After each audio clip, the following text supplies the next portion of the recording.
ग्रह शांति भी करते हैं जी। काफी सारी, सॉरी ग्रह शांति बेसिकली हो गई। आप मुझसे नाराज हो, जी। ठीक है, तो मैं आपकी याचना कर रहा हूँ कि मान जाओ रव्या जी, मान जाओ मान जाओ, ठीक है, अच्छा, मैं आप आपको मना कुछ रहे खिला हो। रहा हूँ, कुछ भोग लगा रहा हूँ आपको, ठीक है, अच्छा, तो आप शांत हो जाओगे, ठीक है। ओके, क्योंकि बहुत सारे पंडित बोलते हैं ग्रह शांति करनी चाहिए, इसीलिए मैं पूछ रही थी। ग्रह शांति बेसिकली यही है कि आप एक डाइटी से प्रेयर कर रहे हो कि हम्म, आप थोड़ा रहम करो भाई, कितना हो गया, ठीक है, अब बस भी हम्म, करो, तो ग्रह शांति इसको बोला जाता है। हम्म, बाकी अकॉर्डिंग टू सच में जो ज्योतिष कहता है वो ये कहता है एक्सेप्ट योर डेस्टिनी। अच्छा, जो डेस्टिनी कह रही है उसे एक्सेप्ट कर लो चुपचाप, ठीक है। जैसे for example 7th house marriage का हो गया, 8th हाउस दुर्भाग्य का हो गया, तो जब 7th हाउस लॉर्ड 8th में बैठता है तो आपकी शादी कहाँ गई, दुर्भाग्य में गई। करेक्ट। तो अब क्या कहेंगे लोग, आएंगे दुनिया भर का उपाय बताएंगे कि मंगल का कर लो, राहु का कर लो, इसका कर लो, बट एक्चुअली में 7th हाउस लॉर्ड जब 8th में गया तो 8th हाउस का जो व्यक्ति प्रोफेशन करता है, जैसे मैन्युफैक्चरिंग है, इंजीनियरिंग है, जी। सर्जन है कोई, और एस्ट्रोलॉजर है, अकल्ट में है,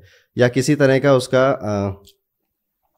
इन्हीं सब से रिलेटेड कोई बिजनेस भी है, या इन्हीं सब से रिलेटेड कोई जॉब करता है, जी, उससे जी, शादी जी। कर लो, कोई दिक्कत नहीं आएगी, अच्छा, ठीक है। मान लेते हैं कि आपकी शादी हो गई है, अब वो इनमें से किसी प्रोफेशन में you are feeling the pain, तो आप उसे एस्ट्रोलॉजी सिखा दो, उसे ज्योतिष सिखा दो, जी, 8th हाउस बैलेंस हो जाएगा आपका, जी, तो आपको जी। दिक्कत नहीं आएगी। ऐसे ही कहते हैं कि जब आपके 7th हाउस लॉर्ड 6th में बैठते हैं, हम्म, 6th हाउस आपका बीमारी है, आपकी कोर्ट कचहरी है, तो कहाँ गया, जी, 7th हाउस लॉर्ड 6 में कोर्ट कचहरी में गया, ठीक है। हम्म, इन्हीं लोगों के जो केस चलते हैं ना शादियों के, डाइवोर्स के, ऐसे ही सिचुएशन में चलते हैं। अब अगर आपका पार्टनर फाइनेंस से रिलेटेड है, मेडिकल से रिलेटेड है, या लॉ की फील्ड से रिलेटेड है, कोई दिक्कत नहीं आएगी, मजे में घूमोगे, ठीक है।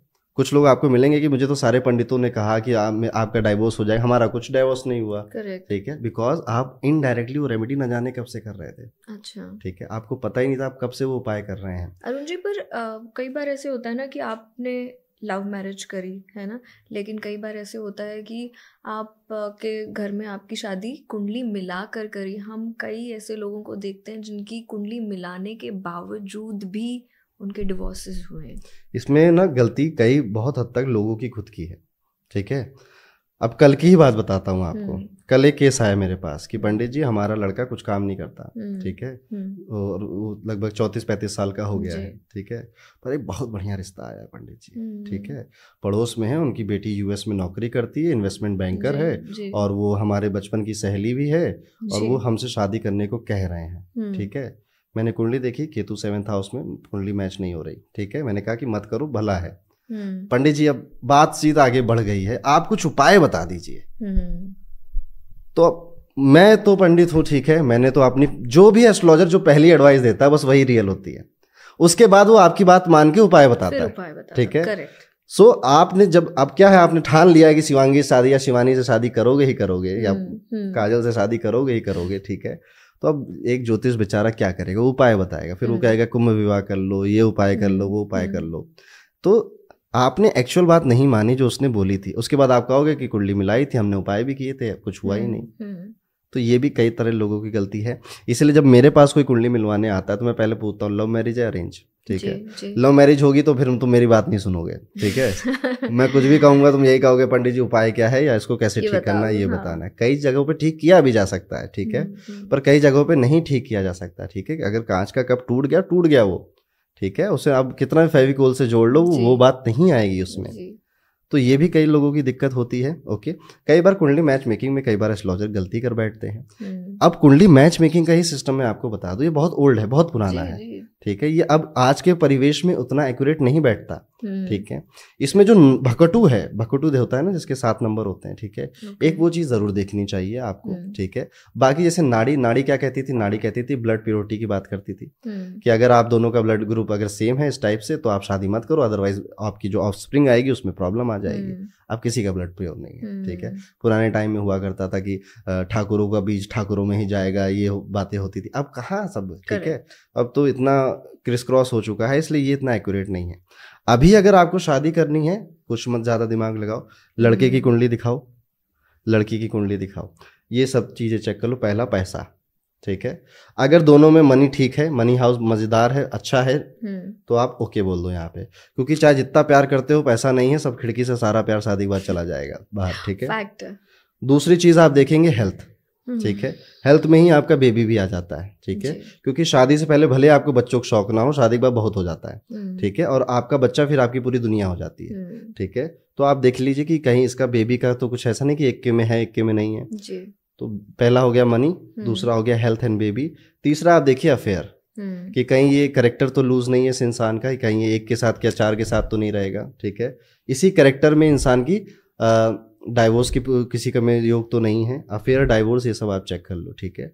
उसके बाद आप उसका देख लो लॉन्जिविटी, ठीक है, कि ऐसा तो नहीं शादी 10 साल बाद मर जाए वो, ठीक है, या उसको कोई कैंसर का योग है, कोई लाइलाज भी, ये 4-5 पॉइंट आप देख लो, अगर ओके हैं, गुण कम मिल रहा है, शादी कर दो, ठीक है, कोई इश्यूज नहीं आएंगे। तो इंडिविजुअल कुंडली, इसे कहते हैं ग्रह मिलान कर लो। तो जरूरी है कि इतने गुण मिलने ही चाहिए, नहीं गुण मिलना 36 गुण मिलना है, 36 में 36 तो वैसे भी ज्योतिष कहता नहीं मिलने चाहिए, ठीक है। ब्रह्मा जी ने कुंडली मिलाई थी राम जी और सीता जी की, 36 में 36 गुण मिलाए थे, तो क्या हो गया, वनवास हो गया। तो 36 में 36 गुण यानी टू मच शुगर, तो चीटी आ जाएगी वहां पे, गड़बड़ हो जाएगा। तो 36 में 36 नेवर गुड, ओके, थोड़ा कम रहे ना।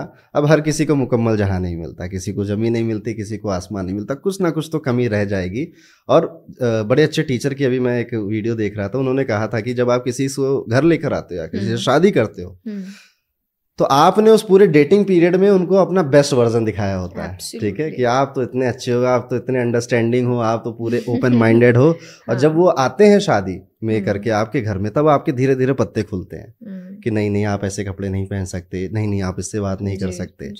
तो हम भूल जाते हैं कि हमने पूरा पैकेज खरीदा है, ठीक है, अच्छाइयों के साथ बुराइयां भी खरीदी हैं, ठीक है, उनको घर लेकर आए हैं। तो अब क्या है कि मन में आता है, सबके विचार आता है शादी में कि यार गलत कर लिया, ठीक है, फैसला गलत हो गया कहीं ना कहीं, बट अब हो गया है तो हो गया है।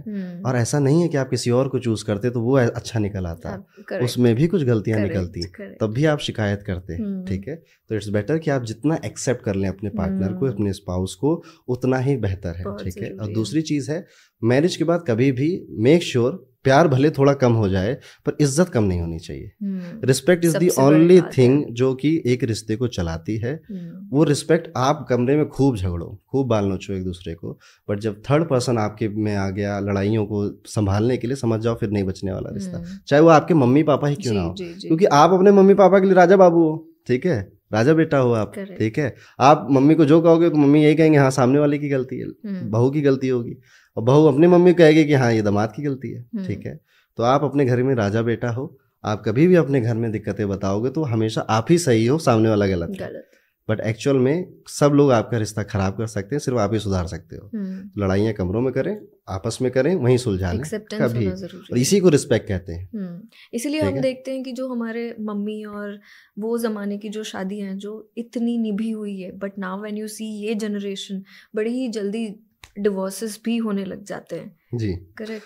क्या बोलते थे पहले जमाने में, अगर आप देखो जब लड़की की विदाई होती थी तो माँ और बाप दोनों बोलते थे कि बेटा तेरी यहाँ से डोली उठ रही है, वहां से अर्थी उठेगी, वो सपोर्ट खत्म कर देते थे, ठीक है। जब आपके दिमाग में ये होता है ना कि मेरे पीछे बहुत लोग खड़े हैं, ठीक है, तो आप लड़ने के लिए भी आगे आ जाते हो। कई बार लड़ना जरूरी नहीं होता, ठीक है, कई बार होता है, मैं नहीं ऐसे कह रहा हूँ कि सबको ऐसे करना चाहिए, कई बार आपको लड़ना ही पड़ेगा, तलवार निकालनी ही पड़ेगी, but not every time. But जब आपके घर से ऐसा बोलने लग जाते हैं ना कि कुछ भी होगा हम संभाल लेंगे, कुछ भी होगा हम देख लेंगे, तू आ जाना बेटा, हम सब कुछ ठीक कर लेंगे, हम ये कर देंगे वो कर देंगे, तो आपके मन में नहीं भी होता है तो भी आप कह देते हो, ठीक है। एक बड़े मुझे गुरुजी मिले थे जब मेरी शादी की बातें हो रही थी, तो उन्होंने एक छोटी सी बात कही थी, शादी उससे करना जिसका जो घर है वो बहुत दूर हो तुम्हारे घर से। अच्छा, ठीक है। ऐसा क्यों कह रहे हो आप? उन्होंने कहा कि जब दूर होगा तो लड़ाई करके तुरंत भाग के जा नहीं पाएगी, ठीक है। सोचेगी यार कि 20-25 घंटे का ट्रैवल है यार, छोड़ो यार यहीं रह लेते हैं, ठीक है, तो लड़ाइयाँ सुलझ जल्दी जाएंगी, ठीक है। तो ऐसा है। और ऐसा भी कहा जाता है कि अगर आपके मायके का बहुत ज़्यादा इन्फ्लुएंस है, चाहे लड़का हो चाहे लड़की हो, आपके ऊपर, आपके डिसीजंस के ऊपर, तो भी मैरिजेस खराब हो जाती हैं, ठीक है। तो आपके डिसीजंस आपके होने चाहिए, आफ्टर ऑल लाइफ आपकी है। तो ये सारी चीज़ें हैं, इसमें से बहुत सी बातें ज्योतिष ने नहीं कही हैं, ये व्यवहारिक बातें हैं।